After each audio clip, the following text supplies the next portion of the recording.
Dan yang jelas dia sangat produktif. Tadi saya lihat time manajemennya bagus.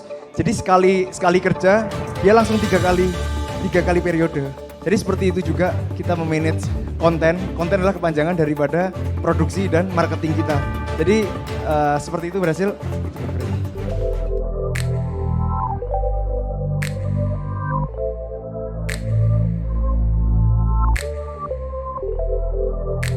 Storytelling, kita nggak biasa nulis, kita nggak biasa berstorytelling, kita nggak bisa bikin caption, karena kita belum cukup berpengalaman dan belum punya cukup knowledge, kita nulis sendiri, dijual cepat. Nah ini yang dijual bajunya atau orangnya, kan bingung kan? Nah, orang nggak mungkin beli, Jadi ketika kita salah aspek itu akhirnya waktu terbuang, resource terbuang dan kita nggak dapat penghasilan. Padahal kita udah waktu kan kita butuh operasional, bensin kemana-mana. Akhirnya tadi ada tim yang melakukan itu dan gagal. Karena untuk mengkonversi follower menjadi buyer, itu pintu pertama adalah konten. Jadi konten kita harus bagus.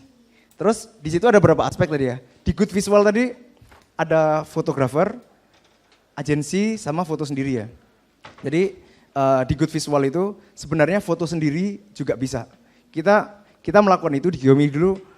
Akhirnya karena kita pertama bayar fotografer, terus dihitung-hitung kalau kan nature-nya kerja kita itu fast moving, barangnya itu ganti terus. Terus kita kok foto duitnya kok mahal gitu kan. Terus akhirnya saya berpikir kalau sekali foto itu saya mesti bayar mereka 1 juta sampai 2 juta, kenapa nggak saya belajar foto? Karena 2 kali 3 kali foto saya udah bisa beli kamera, itu yang saya lakukan. Dan akhirnya saya belajar, tapi dengan foto sendiri, dengan spek fotografer. Berarti itu kita harus belajar. Jadi good visual harus benar, minimal dengan fotografer. Jadi ketika kita jualan nggak bisa good visualnya itu cuma dengan foto handphone di taman temennya sendiri. Terus ya itu ya, jadi visualnya harus benar. Agensi, kenapa agensi lebih mahal tapi poinnya mirip? Di sini sepengalaman saya belum pernah bekerja sama dengan agensi, tapi saya punya beberapa teman yang dia sharing ke saya dan, yuk aku pakai agensi. Tapi kok, kenapa? Setelah saya gali-gali, gini, agensi bayar cost-nya tinggi, tapi semuanya urusan beres. Foto beres. Ini maksud saya agensi agensi fotografer dan mungkin agensi media sosial handler ya. Foto mungkin bagus, tapi beberapa aspek dia nggak tahu. Dia nggak tahu tadi yang kita ceritain, market kita siapa. Terus dia nggak tahu DNA brand kita seperti apa. Dan jadi dia nggak bisa menginterpretasikan, dia harus bikin konten apa. Karena konten bagus nggak cuma visualnya bagus, dia harus tahu. Di storytelling nanti kita bahas lagi, di storytelling itu kita harus bisa mengeksplor siapa kita. Dan mayoritas, kalau kita nyari agensi, cari agensi yang murah. Dia pasti nggak punya experience, dan dia pasti sebenarnya secara knowledge itu nggak jauh dari kita. Saya punya kenalan, sibuk apa sekarang? Bikin agensi. Agensi apa? Sosial media handler, fotografer dan lain-lain. Terus saya cuma mikir, maksudnya kasihan kliennya gitu. Kasihan kliennya karena dia enggak sekalipun pernah ngurus itu. Dia enggak tahu sebenarnya konten itu apa, konten itu seperti apa, foto yang bagus itu seperti apa, caption yang bagus, berinteraksi dengan customer itu seperti apa, dan outputnya pasti jelek. Maksud saya agensi mungkin kita spend banyak duit dan kita akan mendapatkan hasil yang kurang bagus kalau kita enggak peka dan enggak teliti dalam memilih agensi. Karena agensi itu banyak agensi kaleng-kaleng sekarang. Seperti contoh teman saya ya, saya nggak mendiskreditkan dia, bagus juga sebenarnya memulai itu. Cuma menurut saya ketika kita pengen servis sesuatu, kita kan harus punya experience. Dan kita harus benar-benar tahu itu. Makanya teman-teman kalau milih agensi harus hati-hati. Saran saya kalau memulai tadi, benar teorinya itu. Kita mulai mungkin fotografer dengan model, kalau fotografer teman kita masih bisa jualan kan. Karena coba bayangin teman, carilah yang cantik. Paling traktir makan kan, 500.000. Kita panggil fotografer yang oke, bayar 1 juta 2 juta lah. Storytelling bisa lah belajar. Kalau storytelling itu relatif lebih gampang, sekalipun ya butuh waktu untuk bisa membuat storytelling yang baik. Tapi itu relatif skill yang paling gampang dipelajari kalau kita mau belajar. Dan itu udah bisa menghasilkan duit, itu yang kita lakukan. Jadi kita dulu relatif pakai fotografer, model kita pakai model yang standar, tapi bukan model profesional ya. Dan kita storytelling kita belajar sendiri. Meskipun ketika bisnis kita berkembang, kita bisa berinvestasi fotografer, kita bisa berinvestasi storyteller atau copywriter, kita bisa berinvestasi ke model yang lebih bagus. Terus tadi setelah duitnya berkumpul, apa biar dapat duit banyak tadi? Jadi teman-teman tadi udah mulai tahu kita pakai influencer. Jadi influencer memang benar. Jadi pelajaran selanjutnya adalah kalau kita pakai model nature-nya ya, nature di bisnis ini, khususnya fashion online, ketika kita cuma pakai model, even model bule atau model-model profesional itu bagus, mungkin nilainya ultimate 8 ya. Tapi ketika kita pakai influencer, mungkin influencer itu nggak se oke bule itu tuh. Tapi karena influencer itu punya social power yang bagus, ini kita belum ngomong kita belum ngomong dia ikut promo ya. Ada konten yang bagus di marketingin lagi oleh dia, itu pasti lebih banyak. Saya udah buktikan itu. Sama kan, di awal ragu-ragu, nggak ada orang yang pertama mau keluarin duit untuk beli influencer kan. Tapi setelah kita jalan, setelah kita manage dengan benar, udahlah saya pakai fotografer, model teman sendiri, storytelling nggak bayar. Paling itu yang paling banyak dipilih kan, poinnya 10.